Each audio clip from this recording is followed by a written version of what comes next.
All right, so we're talking about Torah portion Tissa, and I'm entitling this Grace and Mercy Triumphed. Okay, Grace and Mercy Triumphed. So let's see what we can find out about this week's Torah portion. So the first thing I want to do is talk about the significance of Israel's sin.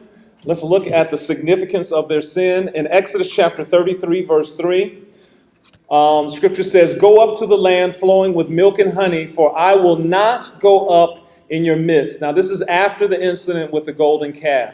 Adonai said, "I will not go up in your midst, lest I consume you on the way, for you are a stiff-necked people." Okay?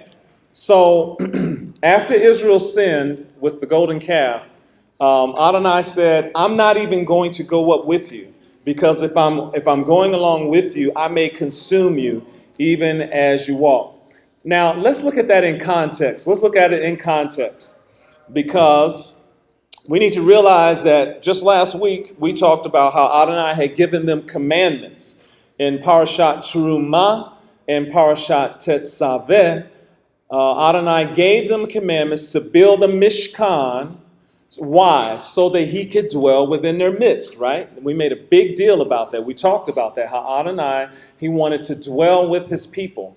And now that they are about to leave and go to the land of Canaan, he's saying, I can't walk up with you, because if I do, I'm going to consume you. So everything that we've learned about the past 2 weeks concerning the Mishkan, how Adonai wanted to give divine revelation to them, how he wanted to speak to them supernaturally from between the cherubim, now seems to be put on hold, because he's literally saying, I can't walk with you. Not only can I not dwell with you, but I'm not going to walk with you.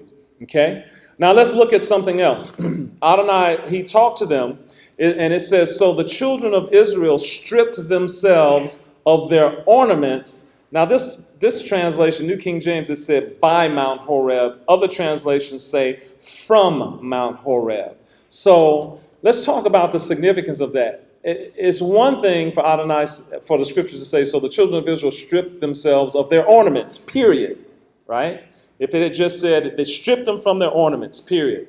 Okay, so they took their ornaments, but what did it say? It says it stripped them of their ornaments from Mount Sinai. And the significance of that is that Mount Sinai is where they entered into covenant with Adonai. And they dressed themselves and they put on those ornaments as part of the ceremony, the marriage ceremony, if you will, when Adonai and Israel, when they became Echad, when they became his people and he became their God. Okay? So but just by adding that phrase, what I'm suggesting is by adding that phrase is hinting to us that there's a deep breach in the covenant here. I mean, this covenant is broken, right? So when Moses came down and it says he took the 10 commandments and he broke them, that is a graphic picture of what literally happened. It's a picture in the physical of what happened in the spiritual. The covenant was broken, okay? Just like the commandments. The children of Israel broke the commandments, okay? And so the broken commandments Moses threw down, they are a graphic picture of that. Then the Lord said to Moses, "Depart and go up from here, you."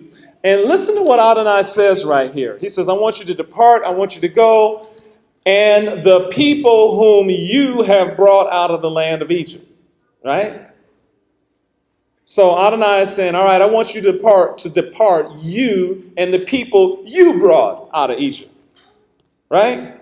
So it sounds to me that Adonai is just kind of washing his hands of the situation, right? He didn't say, you and the people that I brought out of Egypt. Who brought them out of Egypt? Adonai brought them out of Egypt. Moses didn't do that. Moses didn't split the Red Sea by himself. It wasn't Moses' idea to just say, hey, by my own power, I'm going to, split this Red Sea. He didn't do that. It was Adonai who did it, right? It was Adonai who caused the Egyptians to go into the Red Sea. And then it was Adonai who caused the water to fall back on the Egyptians and to annihilate them. It wasn't Moses. So it's pretty obvious here that Adonai is basically disavowing himself of these people. He's saying, you and the people you brought. And if you read the next sentence in that verse, Moses keys in on that and he says, your people. right? Moses says, yeah, these are your people, right? In Exodus 32, verses 9 through 10, Adonai threatens to annihilate the people. Let's read that. Exodus chapter 32, verses 9 through 10. Exodus 32, 9 through 10. It says, "And the Lord said to Moses, I have seen this people, and indeed it is a stiff-necked people. Now therefore let me alone, that my wrath may burn hot against them, and I may consume them, and I will make of you a great nation." Right? So Adonai is he's not counting to 10, right? You know how we're told, when we get angry, now count to 10. Count to 10. So that you can get through this. Adonai's not counting to 10. As a matter of fact, he's saying, give me 10 minutes so that I can get madder. Right? That's basically what he's saying. I want to get even madder than I am right now. He was quite perturbed that the children of Israel would do that which they did. In Exodus 32, verse 19, it says that Moses shattered the two tablets containing the 10 commandments. And as I said again, that was a symbol of the covenant. Okay? So this covenant is broken.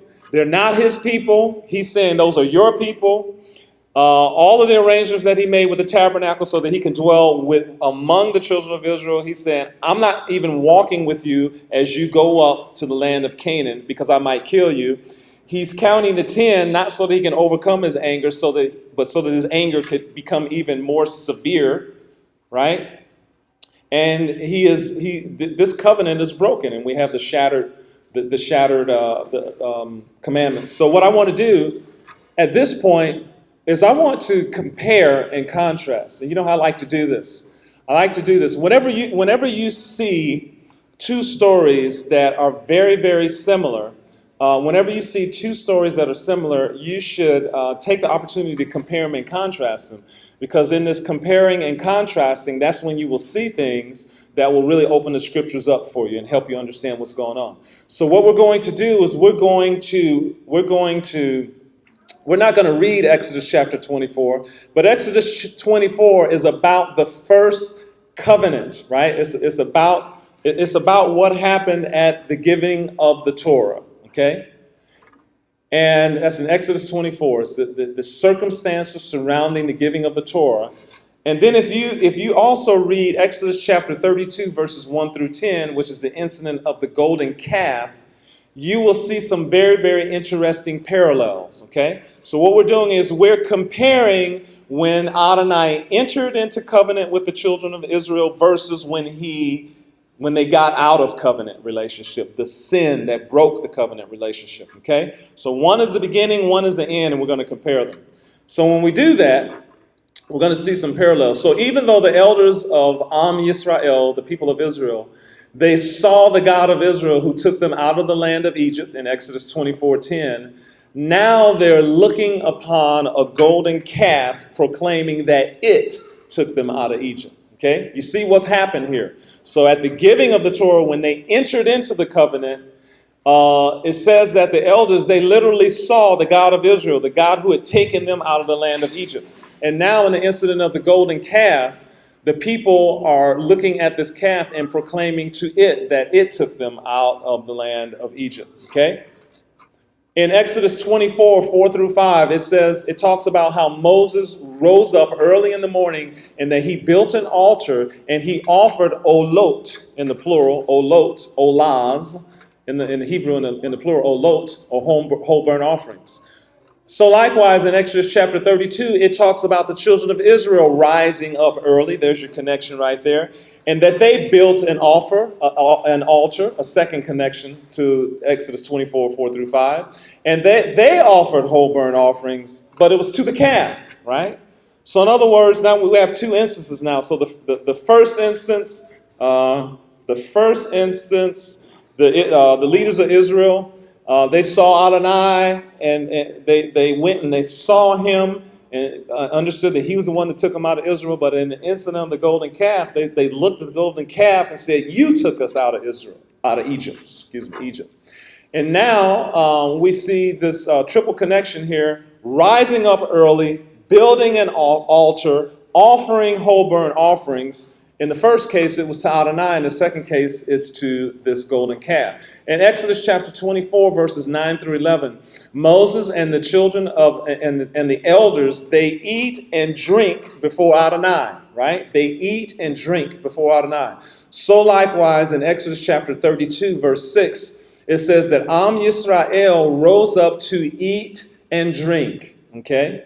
But this time, it was to honor the calf. The first time, they ate the covenant meal on the mountain, celebrating the covenant that they had made with Adonai. This time, they're eating and drinking as the covenant is broken, as they worship the golden calf. Okay, the people stood at the front of the mountain in Exodus 19 and 24 to receive the Torah, okay? They stood in front of the mountain to receive the Torah. So likewise, in Exodus chapter 32, verse 19, the people are at the foot of the mountain again. Because remember when the Torah was given, the people were at the foot of the mountain. Well, in the incident of the golden calf, they're at the foot of the mountain again when they worship the golden calf. Okay?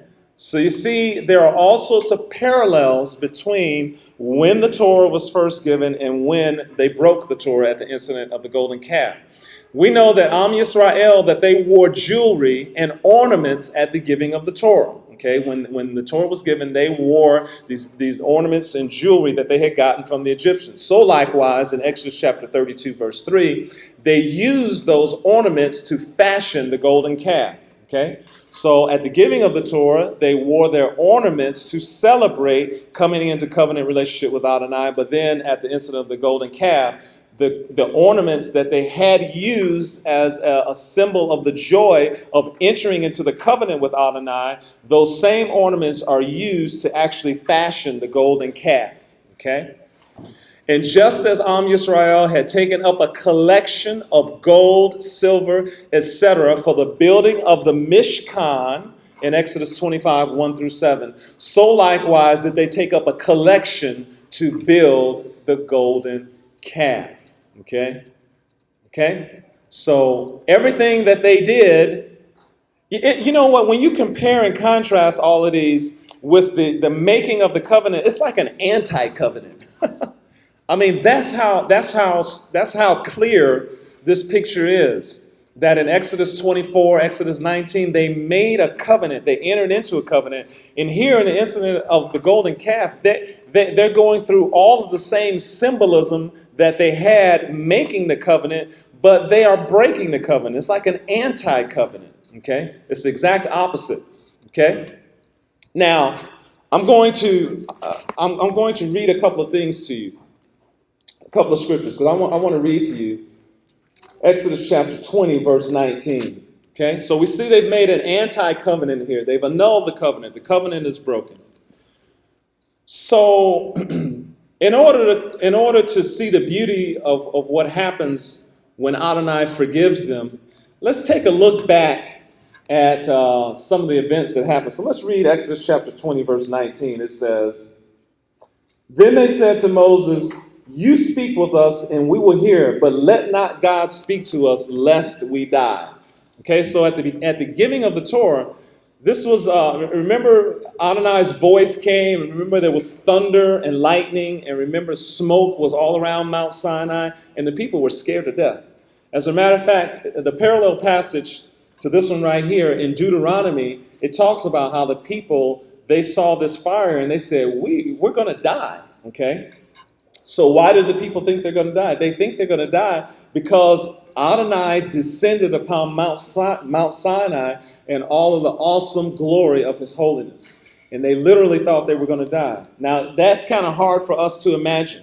I mean, it's hard for us to imagine anything that intense, right?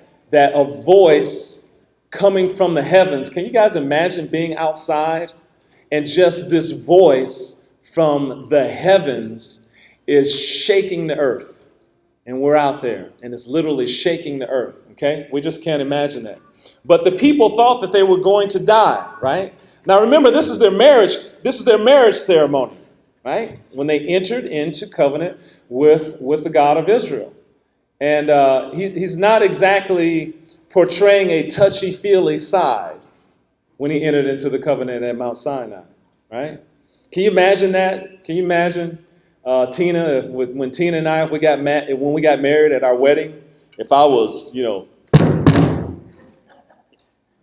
and my voice thundered as I said, I love you, right? Take my hand in marriage, right? You guys don't know that's where I am at home. No, I'm just kidding, right? I mean, but you see what I'm talking about, because he was literally entering into marriage with them. The Torah was a ketuvah, the contract, okay? But he's not exactly being, nice and kind and gentle, right? And then remember what he said to them a few days before. He said, don't anyone come on this mountain. Don't even touch the mountain. If even an animal touches the mountain, you're going to have to kill it, right? How about Exodus 28:35? Exodus 28:35. I'm going to read that. In that verse, it says this. Let's start in verse 24. Then you shall put the 2 braided chains of gold and the 2 rings which are on the ends of the breastplate. So we're talking about the breastplate that the high priest would wear. And the other 2 ends of the 2 braided chains you shall fasten to the 2 settings and put them on the shoulder straps on the ephod on front. Okay, well, that's not really what I wanted to read. I wanted to read verse 35. So let's try verse 35. And it shall be upon Aaron when he ministers, and its sound will be heard when he goes into the holy place before Adonai, and when he comes out. Why? That he doesn't die. Right? So he had to make sure that those bells, the pomegranate and a bell, that it was there so that there would be noise when he entered Adonai's presence and when he left Adonai's presence. In other words, you didn't just walk into the tabernacle and you didn't just walk away. Adonai had to know when you were coming, and he wanted to know when you were leaving. And if Aaron had tried to go into the tabernacle without the pomegranate and the bell, and if he had tried to leave the tabernacle without the pomegranate and the bell, he was going to die. Okay? That's how serious it was. Adonai's trying to get a point across. In Exodus 28:40 through 43, in Exodus 20:40 through 43, listen to this. For Aaron's sons you shall make tunics, and you shall make sashes for them, and you shall make hats for them, for glory and beauty. So shall you put them on Aaron your brother and on his sons with him. You shall anoint them, consecrate them, and sanctify them, that they may minister to me as priests. And you shall make for them linen trousers to cover their nakedness. They shall reach from the waist to the thighs. They shall be on Aaron and on his sons when they come into the tabernacle of meeting, or when they come near the altar to minister in the holy place, that they do not incur iniquity and die. Right? And I said, they will have those trousers on, lest I see their nakedness and they die. Adonai was serious. He was serious. He was teaching the children of Israel something. He's teaching us something. And then in Exodus chapter 30, verses 20 through 21, Exodus 30, verses 20 through 21, it reads this way. When they go into the tabernacle of meeting, or when they come near the altar to minister, to burn an offering made by fire to Adonai, they shall wash with water, lest they die. Okay? Lest they die. So many people who read the Old Testament, they read passages like this and they just think, well, this is, God, this is just the big, mean, old God of the Old Testament, right? Remember Marcion, the early centuries, soon after the church got started, a heretic. He in his Bible, he got rid of the Old Testament and got rid of certain books. In the New Testament, he basically only had a couple of books by Paul in his Bible. And he taught that the God of the Old Testament was this big, mean, old ogre who was just upset with people all the time, and that Yeshua was the nice, meek, mild, and lowly God of the New Testament, okay, which is totally wrong. That's not the point that Adonai was trying to make. The point that he was trying to make is that he's holy, and that he's separate from sin, and that he's nothing like us. He is not like us in any way. Yes, he did become a man, right? He became a man, but he is holy. He is so holy that every time, and we've talked about this before, when people go into his presence, they all say, I am done for, I am going to die. Right? We don't have a hanger to hang that up with. We just don't. We do not have any place to, we don't understand that. I mean, we can read those scriptures, and that's why we should always pray that Adonai give us understanding so we can understand the scriptures, because we don't have a scale to balance this on, right? That if we just sit, if Adonai, if he literally shows up in all of his glory, we're going to think we're going to die, right? Remember Isaiah?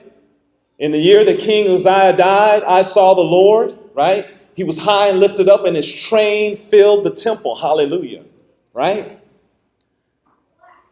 And I said, woe unto me, for I am a man of unclean lips, and I live in the midst of a people of unclean lips, for my eyes have seen the Lord. John, when he saw Yeshua on the island of Patmos, says he fell down as a dead man. The children of Israel at Mount Sinai, you go up, Moses, you talk to Adonai, and you bring the message back to us, lest we die. Because he is so other than what we are. And he's trying to let the children of Israel know that sin has a price. Sin has a price. And that price can cause you your life if it's not dealt with when the God of Israel comes to town. And that's the point he's making. That is the point he's making. And that's the point that we need to know also. So that's what's going on. It's not that Adonai is a big, mean ogre. It's that he's holy, and that he is sinless, and that he is pure, and that anything other than that cannot stand in his presence. Okay? And I've often given the analogy of the sun, which is millions of degrees hot.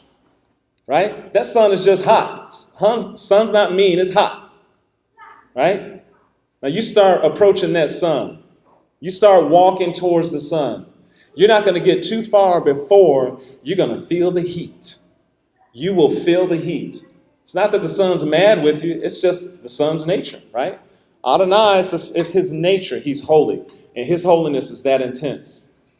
So, with that as a background, that Adonai is holy, and yet he's wanting to reach out to the children of Israel and come in covenant with them, let's begin by noting that when Adonai sealed, when he sealed the new covenant in Exodus 34, he listed a number of attributes, okay? So in other words, this is what happened. The children of Israel sinned. Moses intercedes, and as a result of Moses' intercession, Adonai says, I will make a new covenant with them. Because they broke the other covenant. It was over. I mean, that could have been the end of the Bible right there. I mean, it really was. It really was. Because, a lot of times we read that, the story goes on, but it didn't have to go on. It could have just been over right then and there, because they broke it. It was over. But Moses interceded. So now what I want to do is I want to compare the first covenant with this new one, because he's making a new covenant with them. So I'm going to return to Exodus chapter 20, when he originally sealed the covenant with the children of Israel. And we're going to see that he listed some of his attributes there too, right? So in other words, let me go back. In Exodus chapter 34, verses 1 through 28, as you read that as part of the Torah portion, when Adonai made this new covenant, he listed some of his attributes. Okay, he listed his attributes, where he talked about how he was merciful and gracious, etc., etc. Right? So he's making a new covenant. He's saying, okay, here are some of my attributes. So let's just do this. The first covenant that he made, it was right over in Exodus chapter 20. Let's go over to Exodus chapter 20. Let's read that covenant, because that covenant, he lists some attributes over there too, right? All right? He lists some attributes over there. So in Exodus chapter 20, in verses 5 through 7, look at the attributes that he listed during the first covenant. He said, I'm jealous. I'm jealous. What's mine is mine, and I don't want anybody else to touch it. Adonai said, I'm going to punish those who sin and hate me. So this is the covenant. This is the first covenant in Exodus chapter 20. I'm jealous. I'm going to punish you if you sin against me. If you hate me, I'm going to punish you. I'm going to exact divine retribution on you. I'm going to come and talk to you to your face. And I'm going to let you know that I don't like what's going on here. And he said, I'm going to show kindness. There's something positive. We finally got something positive. I'm jealous. I'm going to punish those who hate me. Here's something positive. I'm going to show kindness. But I'm only going to do it to those who love me. If you don't love me, I'm not showing you any kindness. That's what he just said in no less words. And he also said, I'm not going to forgive those who take my name in vain. So these are the attributes when he gave the first covenant. When he gave the first covenant at Mount Sinai, he wasn't talking about being gracious and kind and forget, blah, blah, blah, blah, blah. He said, I'm jealous. What's mine is mine. I'm going to punish people who sin and who hate me. I'm only going to show kindness to those who love me, and I'm not going to forgive anyone who takes my name in vain. You take my name in vain, you are not getting forgiveness. So he's not exactly being touchy-feely at the first covenant, is the point I'm trying to make, right?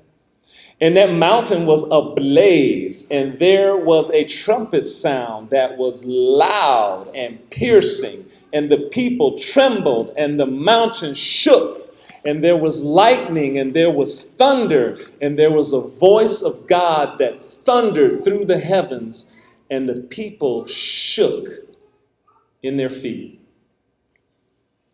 He was not exactly being touchy-feely. He was introducing himself to the children of Israel. You remember back when he first approached Moses and he said the fathers, they didn't know me by my name, Yod-Heh-Vav-Heh. Well, he's introducing himself now as Yod-Heh-Vav-Heh. Now, I've talked about this before. In the Old Testament, when did Adonai ever go up to Abraham and say something like, don't come any closer to me? The ground that you're walking on is holy ground. He never did that with the patriarchs. They're just kind of walking, hand in hand, good buddies, right? Abraham's my friend. He never did that with Abraham, Isaac, and Jacob. Okay? So now, those were the attributes under the first covenant. Now we're going to read the attributes under the second covenant, because he's making a brand new covenant, because the other one was broken. And notice what he says. He says, I'm going to show grace to whoever I want to show grace. He says, I'm going to have mercy on whom I will have mercy. And in verses 6 through 7, he says that he is merciful. As a matter of fact, this is worth reading. Exodus chapter 34. Exodus chapter 34, starting in verse 5. Now the Lord descended in the cloud. Now, remember, he's descended in the cloud in Mount Sinai too. Remember that? See? We're having another covenant here. Same situations thematically. Now the Lord descended in the cloud and stood with him there and proclaimed the name of Yod-Heh-Vav-Heh. And the Lord and Adonai passed before him and proclaimed, Yahweh, Yahweh Elohim, merciful, there it is, and gracious, long-suffering and abounding in goodness and truth, keeping mercy for thousands, forgiving iniquity and transgression and sin, by no means clearing the guilty, visiting the iniquity of the fathers upon the children and the children's children to the third and fourth generations. And it goes on. So he said, he said he's merciful and gracious and long-suffering. He didn't say that in the first covenant. He was jealous. He was jealous, right? But now in this covenant here, he's showing another side of his person, of who he is, of his being, of how he is. He says he keeps mercy to thousands. He forgives iniquity, transgression, and sin. And he said he will punish, but not necessarily right away, right? Won't necessarily be right away. Sins may be visited upon the descendants of the one who sins. So the basis for the new covenant is almost a 180 from the basis of the one at Sinai. Okay? there's a couple of things that are kind of negative here, right? He's like, I'm going to punish, and it may go to descendants. But overall, it's a 180. Merciful, gracious, long-suffering. That's not exactly what happened at the first one. So instead of describing himself as a jealous God, he now describes himself as a merciful God. Instead of a readiness to punish sin, he now describes himself as one who is eager to forgive iniquity, transgression, and sin. And all we're doing is contrasting these two covenants. Instead of showing kindness only to those who love him, as in the first in the first covenant, and there's now the possibility is open that he will show mercy upon thousands. He is now abundant in goodness and in truth. So what we saw is that Am Yisrael broke the first covenant at Mount Sinai. After Moses' intercession, another covenant was cut. However, the second covenant is based on an entirely different set of Adonai's attributes. Okay? The second covenant is characterized by grace and an abundance of truth. Now, I'm going to ask you guys a question. Can anyone think of a scripture from the Old Testament, it's from the Tanakh, that speaks of the necessity of another covenant other than the Mosaic covenant at Mount Sinai? Can you think, is there any place where it talks about another covenant? Yes, Jeremiah, someone said. The book of Jeremiah, Jeremiah 31 through 34, it talks about a new covenant, okay? So, what is the main difference between the Mosaic covenant and the new covenant? Remember in Jeremiah, he said, the days are coming, says the Lord, when I will make a new covenant with the house of Israel. He said, not like the covenant that I made with their fathers. And he says that this is the covenant that I will make. I will put my laws in their minds and in their hearts. Okay? I'm going to put my laws in their mind. In other words, it's the same covenant of Torah. But it's not, the Torah in the first covenant was written on tablets of stone. The new covenant, he's going to write it on our hearts. The difference is where the Torah will be placed. In the Mosaic covenant, Torah written on stones, but in the new covenant, it's going to be written in hearts. So in summary, Adonai had to make two covenants with Israel. Okay? And the first covenant was based on his attributes of judgment, right? And after Am Yisrael broke the covenant at the incident of the golden calf, he cut a new covenant with them based on his attributes of mercy, grace, and forgiveness. This is a shadow of two major covenants, the Mosaic covenant at Sinai and the new covenant So John 1:16 through 17 says, of his fullness we have all received, and grace for grace. In this verse right here, for the law was given through Moses, grace and truth came through Yeshua Messiah. And now I'm going to say something. Amen, amen. I'm going to say something about this verse. Because in some of your translations, it's going to say, for the law was given through Moses, but. And it's going to have that word but there. And it's going to be in italics. And whenever you see any words in the New Testament that are in italics, what does that mean? It was added, right? They're just trying to help. Okay? In the Old Testament too, not just the New Testament. So it doesn't say, for the law was given through Moses, but grace and truth came through Yeshua Messiah, right? It's as if, the law was through Moses, but now all this grace and truth came through Yeshua Messiah. That's not what it's saying. This is a parallelism, okay? We talked about these before. He's actually saying something twice, and he wants you to see the parallelism. For the law was given through Moses. Okay? Law through Moses. What stands in parallel with the law? Grace and truth through Yeshua. See the parallelism there? See, when you read this verse and you read it and it says, "For the law was given through Moses," and most people, what's your average new covenant believer's attitude towards the law? Well, that was a law. I keep forgetting you guys over there. It was way back then. That was for the Jews, and it's over and done with. and God had a chip on his shoulder, and he was mean, etc., etc. So it's already kind of negative, right? That's why whenever you start studying about, when Paul said we're not under the law, that's when you start reading what Christians say. Yes, the law was awful, it was terrible, it was this, that, and the other, right? So just coming at it from that point of view, well, the law was for back then, but then they throw that but in there, and when they say but, that means okay. In contrast to the Adonai that had a chip on his shoulder back there, now we've got Jesus Christ, right? And he's full of grace and truth. Now we have grace and truth because you didn't have any grace and truth under the law. It was just all sin and judgment. But this is a parallelism. This is a parallelism. Now watch this. For the law was given through Moses. Law, Moses. Here's the parallel. Grace and truth came through Yeshua. Do you see the connection between Moses and Yeshua?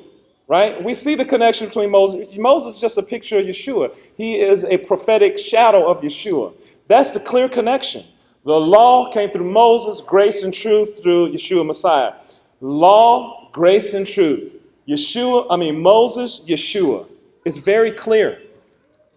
All John is saying here is that when he says grace and truth came through Yeshua Messiah, he's not saying that there was no grace and truth back then. What he's saying is that the grace and truth that Adonai has to give through us originates through Yeshua Messiah. That's the point he's making. He's not trying to say that there was no grace and no truth under the law of Moses. What he's saying is that the basis for Adonai showing us grace and truth is Yeshua Messiah. And so that's why this parallelism is so beautiful. The law came through Moses. Grace and truth through Yeshua. Law is in parallel with grace and truth. Moses is in parallel with Yeshua. Because guess what? What did we just learn? From Adonai's attributes when he cut the covenant again in Exodus 34, it was full of grace and truth and kindness. That was all in the law. That was the basis for him making the covenant with the children of Israel the second time, even though they had made the golden calf and had broken the covenant. So they broke the covenant, but he gave them all sorts of grace and truth and kindness, and that was through the Torah. But Adonai, what he's showing us here is that that it's through Yeshua. It's through Yeshua that we obtain that grace and truth that was in the Torah has its basis in Yeshua. Just like all the forgiveness that Adonai gave, every time an Israelite, when they sinned and they made that sacrifice and they went and they gave the sacrifice and it says it shall be forgiven him, it wasn't forgiven them based on the power of the Torah. It was forgiven them because Adonai always knew that Yeshua would die and pay the penalty for sin. That's why when you read in Hebrews chapter 9, it talks about his sacrifice was for the sins under the Old Testament. They weren't forgiven because of those animals. They were forgiven because of their faithful obedience. And Adonai was looking into the future, knowing that the basis for the forgiveness of their sin would be Yeshua's blood. Right? So that is what Adonai is wanting to speak to us today, is that he is gracious and he is kind. And so despite how things looked on Mount Sinai with the fire and him being rather standoffish, right? Remember, he was getting married to the children of Israel and he wouldn't even speak to them. He wasn't talking. Remember, he was talking to Moses. If you read Exodus chapter 19, I want you to read Exodus chapter 9. Does anyone know how high Mount Sinai is? I don't know. Does anyone happen to know that? Bible trivia. Does anyone know how high Mount Sinai is? Okay. Yes, Jonah. At least 12 feet? All right. You're the man. I believe you too. I know you're right. It's at least 12 feet. Right? Go back in Exodus chapter 16 and see how many times it says Moses went up the mountain or Moses came down the mountain. Judy. 7,497. About 7,500 feet. Right? Yeah. Now I'm serious. If you go and you read Exodus chapter 19, as Moses was mediating the covenant between the children of Israel, it says, and Moses went up the mountain, and Moses came down them. Oh, and Moses went back up the mountain, and Moses came, and Moses went back up, and he came, and he went up, and he came down. In one chapter. Yes. No. So he didn't necessarily go to the top, but he went up that mountain, right? And I didn't say he went to the top. Right? I just kind of hinted at it. Right? Because we don't know how high he went, right? But he was going up and down that mountain. Why? He was mediating the covenant. Adonai wasn't talking to the people. He was going through a mediator. And even when he spoke the 10 Commandments, he wasn't speaking at the children of Israel. Did you know that? He wasn't even talking. When he spoke the 10 Commandments, when they were listening and they were afraid of him, he wasn't talking to them either at that time. This may sound kind of legalistic. It says, he told Moses, he said, that I'm going to speak to you so they can hear. If you go back in Exodus 19 and 20, he says, I'm going to speak to you and they will hear. So even though he showed a side of himself, kind of a more stern side, because he's trying to teach us about his holiness and need for forgiveness of sin, he needs to teach that part of himself also. So that's what that's about. But that is not to scare us and to frighten us away from him. It's just to teach us the reality that he's holy and we're not, and we need a covering. That's why. It's not that he's mean. It's not that he's upset with us. So sometimes some of us, we have that kind of that thought. We do think that God is mean. So that's the message for today is Adonai, he's not mean. He's not he's not walking around with a chip on his shoulder. Some of that in the Old Testament is because he's trying to teach us, hey, sin has consequences. I'm holy. We need to take care of sin so that then that grace and that truth and that kindness and that love and that mercy can come into our lives.